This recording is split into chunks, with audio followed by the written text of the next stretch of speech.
Okay, so for this video, we're going to talk about the simple present tense. Present simple tense, same thing, different grammar books will call it different things, but it's basically the same thing. We're going to talk about two things as we talk about the verb tense, and we'll do this with every verb tense that we talk about. So we'll talk about two things. We'll talk about the form, and we'll talk about the function. Okay, basically what we mean is when we say form, I mean how you make it. When I say function, why or how you use it. Okay. We'll talk about each of these as we go along with the simple present tense because it's important to know both. Also, before we move on, I want to introduce to you a couple of abbreviations that I plan on using. So first of all, I'm going to be using abbreviations when we talk about making the sentences. So I'll be talking about S, and that stands for subject. I'll be talking about MV, and that stands for main verb. Okay. I will be talking about object. We'll use O to represent the object of the sentence. And then we'll also be talking about HV, which is the helping verb. We will also be using words like not, or we'll be using the WH, which just means that represents a question word. Okay, so some important abbreviations for you to know. If you're not familiar with these, the subject of a sentence is just the most important part of the sentence, basically what the sentence focuses on or what the sentence is about. Most of the time, the subject is the person or the thing that does the action. Now, the action, we find that in the main verb. Okay, that's what the subject is doing. The object is also an important part of a sentence. Sometimes we have it, sometimes we don't. But the object is what receives the action. We do the action to the object most of the time. And then finally, the helping verb.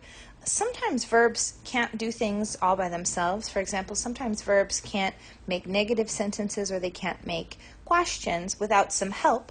And that's what the helping verb is for. Also, sometimes you might see grammar books call the helping verb an auxiliary verb. That's another word for the kind of verb that grammar books will use. Okay. So when we talk about simple present tense, there is actually a difference between two types of verbs, and the rules are different for each type of verb. So the first type of verb that we have is be verbs.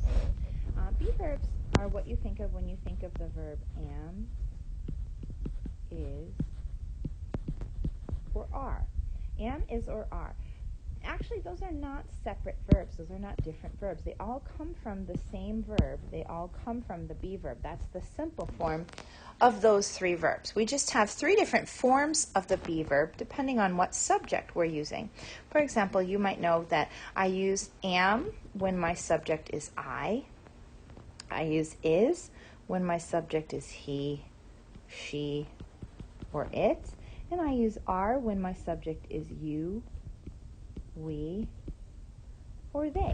Also keep in mind that when I use is, I can use that with singular nouns, or I can use are with plural nouns as the subject as well.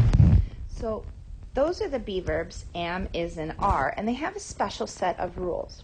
All the other verbs, walk, sing, play, eat, love, laugh, study, right?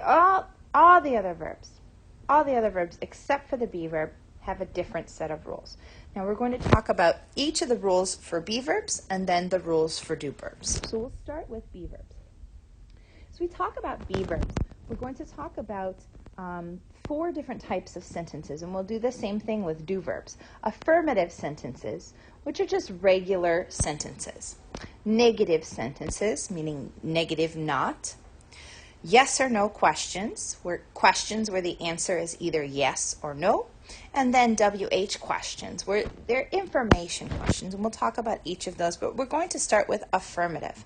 So we're going to do examples with 3 different subjects. So we'll do an example with the subject I, we'll do an example with the subject she, and then we'll do one with the subject they. So with be verbs, my word order goes like this. I start always with the subject, then my main verb, and then my object. Okay, subject, main verb, and then object. When I use the be verb, I do not use a helping verb. Okay, so no helping verb with be verbs, ever. No helping verb ever. Okay, so now let's continue our sentences. So subject is first, I. Then we know that my main verb would be next. So that's going to be I am. For she, my main verb would be is. And then for they, the verb is going to be are. Okay, I am, she is, they are. So now let's finish the sentence. So we finish our sentence with some kind of object. And there are 3 different ways that you can add information after the be verb. You can use a noun to connect the subject to some information. You can use an adjective, or you can use a prepositional phrase. If you're not sure, you don't know what prepositions are, a preposition are words like in, at, on, for, with, to, from, and there's tons of them. There's lots and lots of prepositions out there. Okay, so I can either use a noun, an adjective, or a prepositional phrase to complete my sentence when I use be verbs. What you'll notice that I don't do is I don't use any other verbs. I don't use play or sing or walk or talk. Nothing. Those verbs stay away in the simple present tense when we're using be. My one and only verb here is just the be verb. So I can say, I am a teacher. Okay, here I'm using a noun.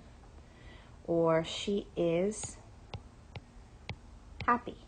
Here I'm using an adjective. Or they are at home. Here I'm using a prepositional phrase.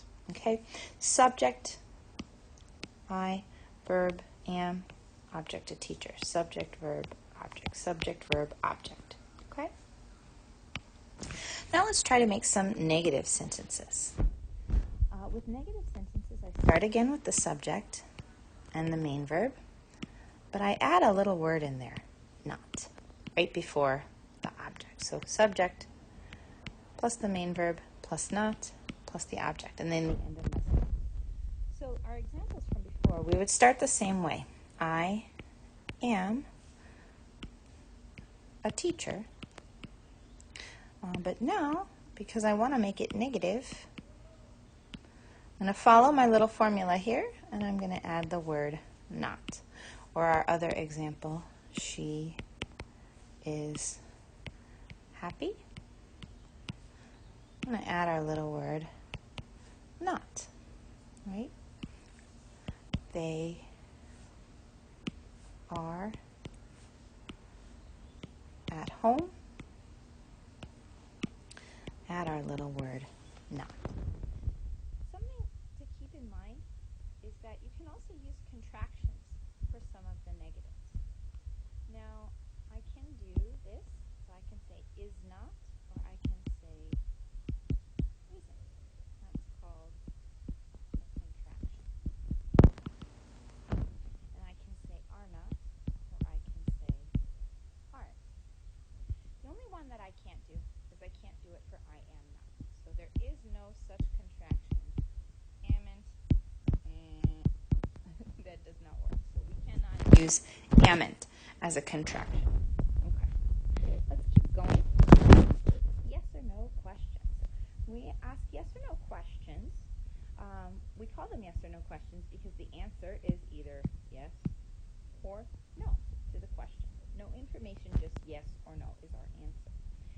With yes or no questions, we actually start a little bit differently. We start with the main verb first, and then the subject, and then the object. So that's just a little bit different than how we make affirmative statements and negative statements. So here, let's take our example from before. Remember our example, I am a teacher? Well, if I want to ask a question and the answer is I actually have to have you as my subject.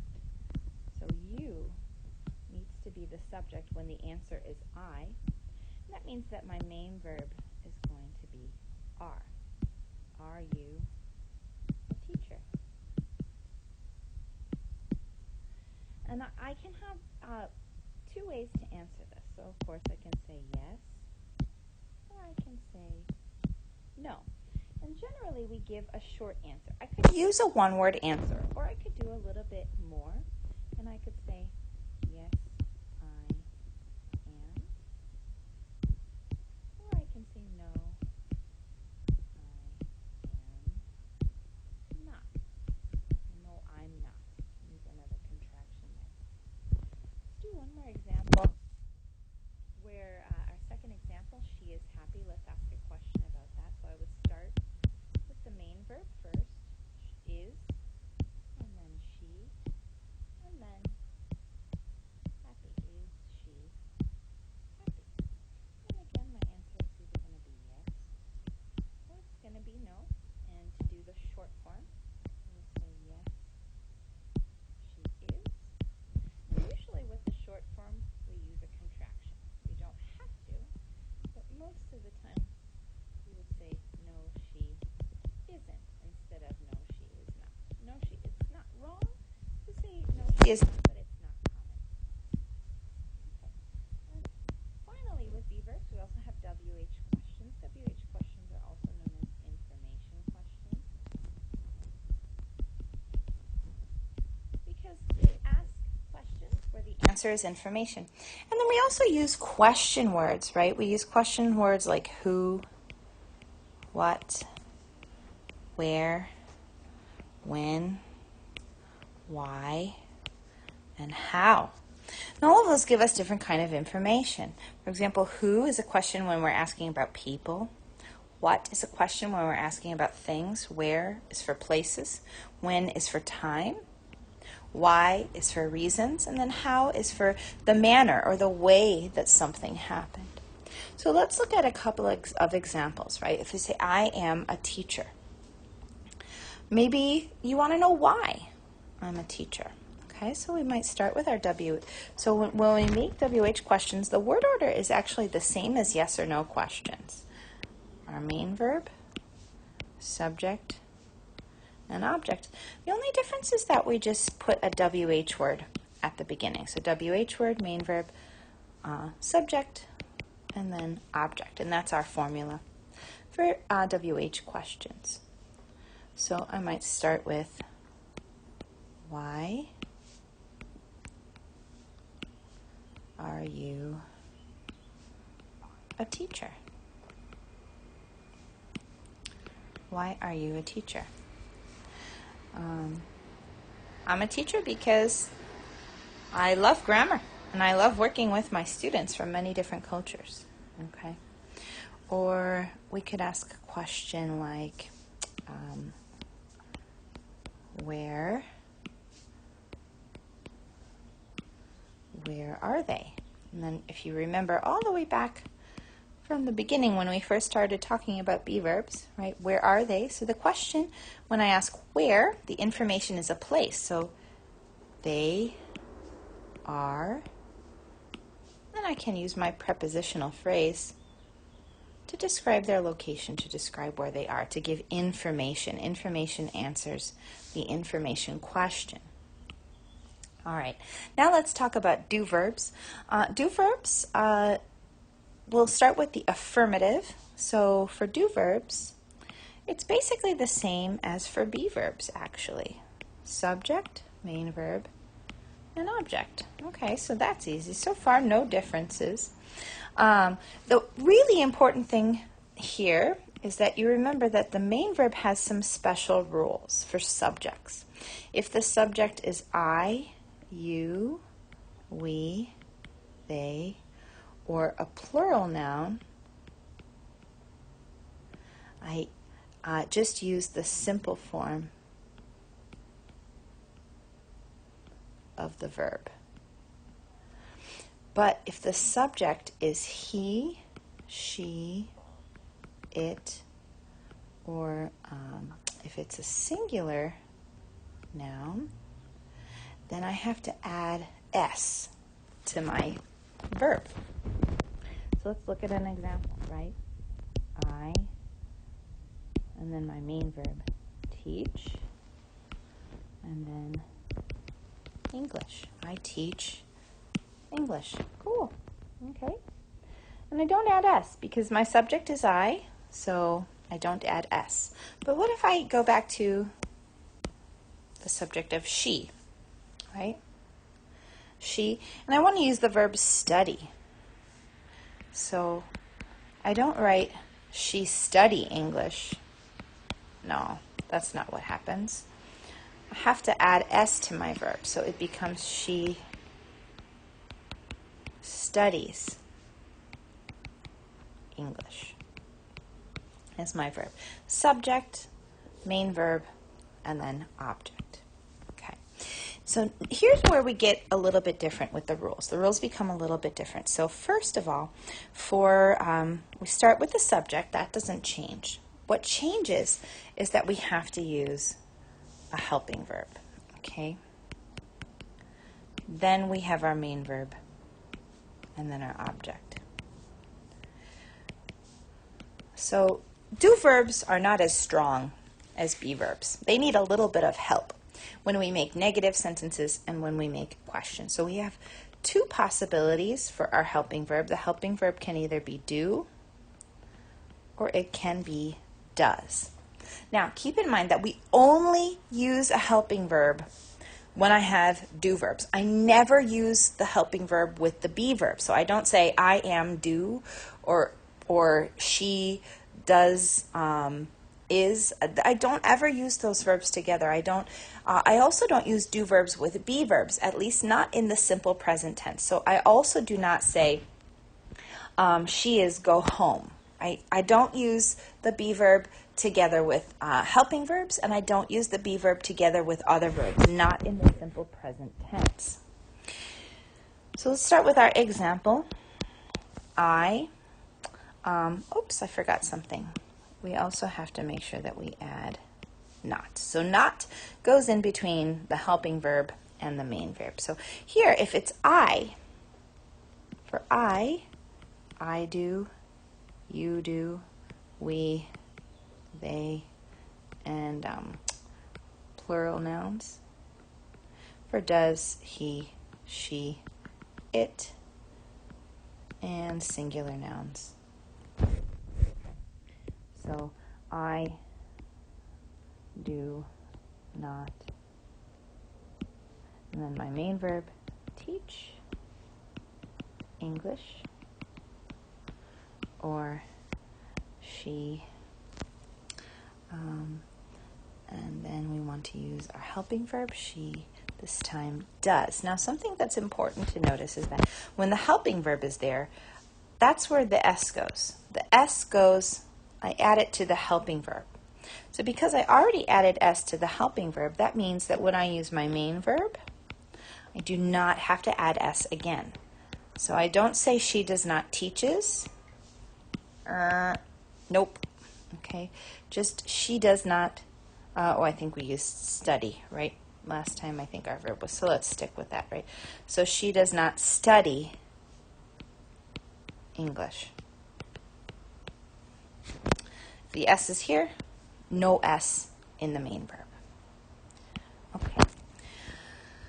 Yes or no questions? So here we also need to use a helping verb to help our do verbs. And we start with the helping verb first, then the subject, then the main verb,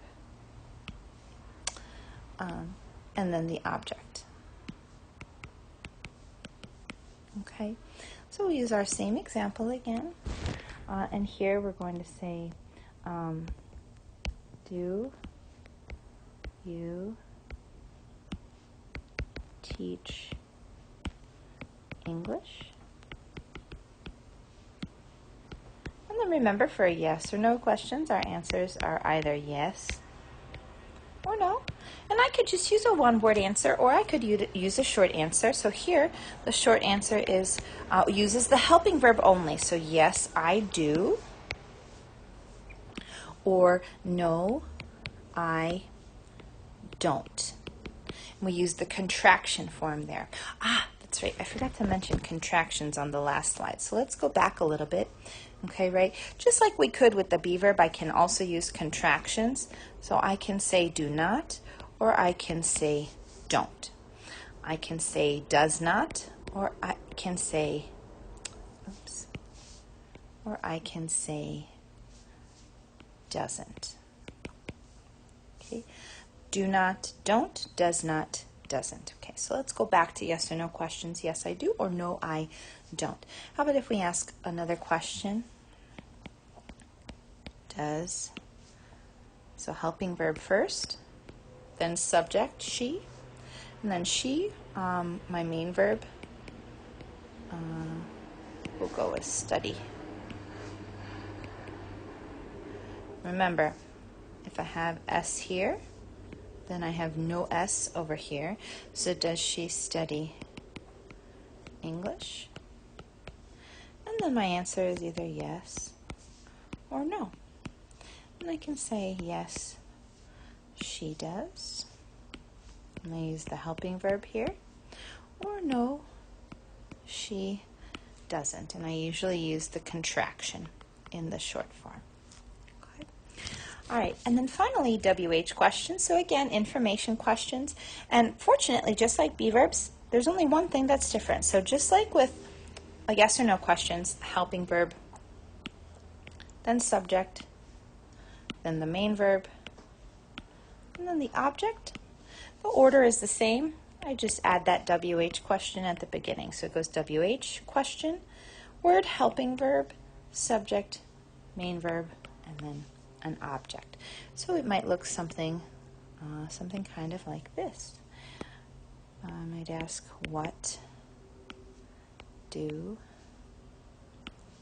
you teach? And then in this case, I'm asking information about a thing, and the thing is the object. So I actually don't have to have an object in this question, but I do have to have an object when I make my answer. So I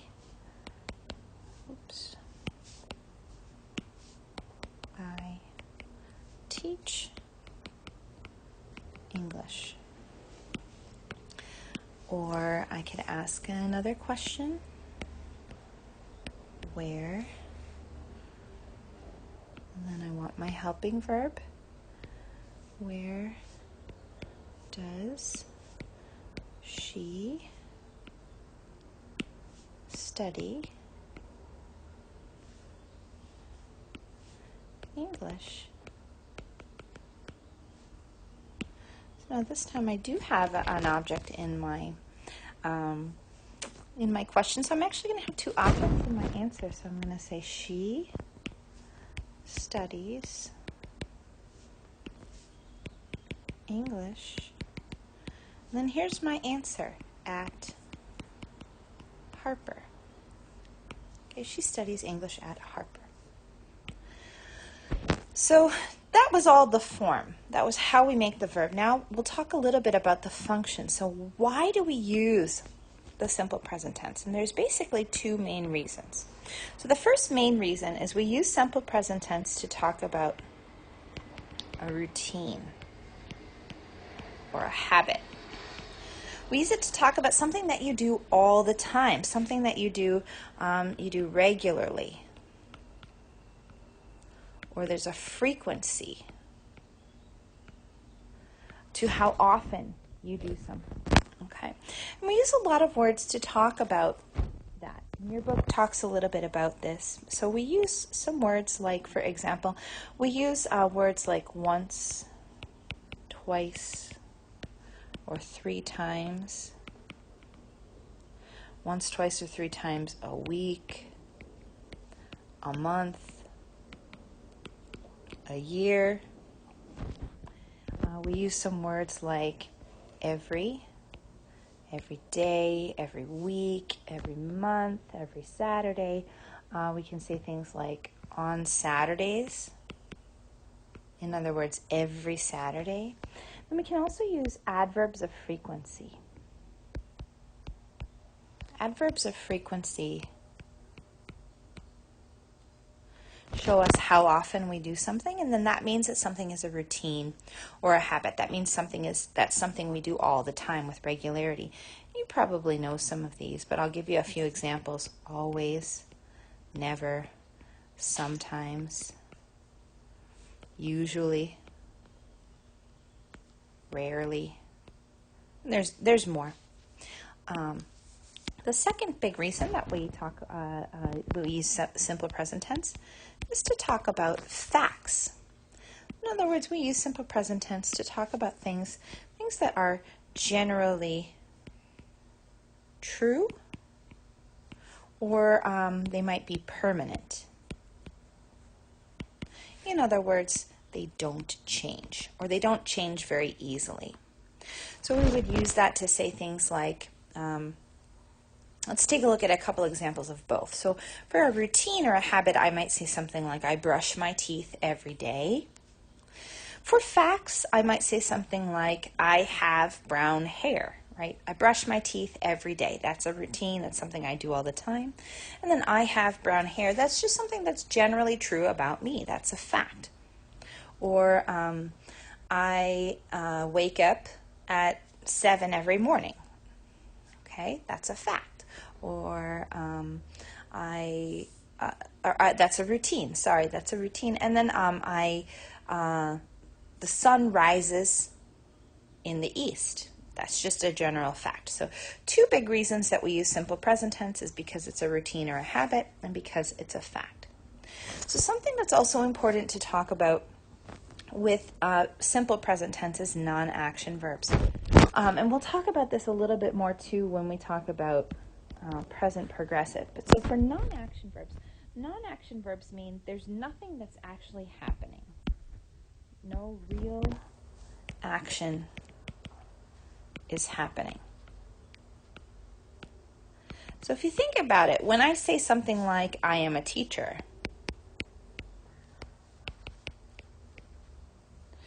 there's no action that happens. That's just how the situation is. That's just what we call this the state of being. It's just the situation. I'm just describing the situation. The be verb, I'm not actually doing anything. I don't have to be teaching in that moment to be a teacher.